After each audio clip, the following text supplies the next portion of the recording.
സത്സംഗമങ്ങളാൽ ദുഷ്ടന്മാർ നല്ലവരാകും. ഒരിക്കലും ദുഷ്സംസർഗത്താൽ നല്ലയാളുകൾ ചീത്തയാകുന്നുമില്ല.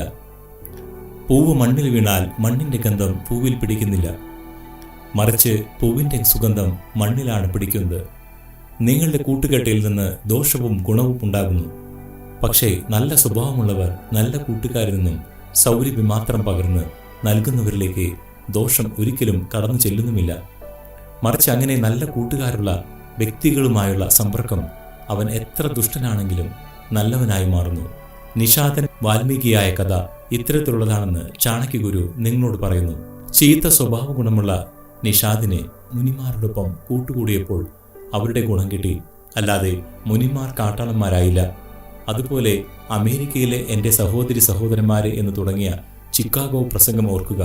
വേഷഭൂഷാദികളാലും അകമ്പടിക്കാരില്ലാതെയും വന്ന സ്വാമി വിവേകാനന്ദനെ അതിന് തൊട്ടു മുൻപ് വരെ സദസ്സ് പരിഗണിച്ചിരുന്നില്ല. പക്ഷേ ചിക്കാഗോ പ്രസംഗത്തിന് ശേഷം സ്വാമി വിവേകാനന്ദന് ലഭിച്ച സ്വീകരണം എത്ര വലുതായിരുന്നു എന്നത് ചരിത്രം. നല്ല ആളുകളോടും വാക്കുകളോടും പ്രവൃത്തിയും അങ്ങനെയാണ്. എതിർത്തവരെയും തന്നിലേക്ക് അടുപ്പിക്കുന്ന വ്യക്തിത്വം പാശ്ചാത്യ ഭൗതിക സുഖങ്ങൾ സ്വീകരിക്കുവാനല്ല, മറിച്ച് ഭാരതീയ പൈതൃകം അങ്ങോട്ട് പകർന്നു നൽകാനാണ് സ്വാമി വിവേകാനന്ദൻ ചിക്കാഗോ പ്രസംഗം ഉപയോഗിച്ചത്. ചാണക്യഗുരു പറയുന്നുണ്ട്, സുഗന്ധമുള്ള പൂവ് മണ്ണിൽ വീണാൽ മണ്ണിലെ ദുർഗന്ധം പൂവിന് പിടിക്കുന്നില്ല. പൂവ് പതിഞ്ഞ സ്ഥലത്തെ മണ്ണും സുഗന്ധപൂരിതമാക്കുന്നു.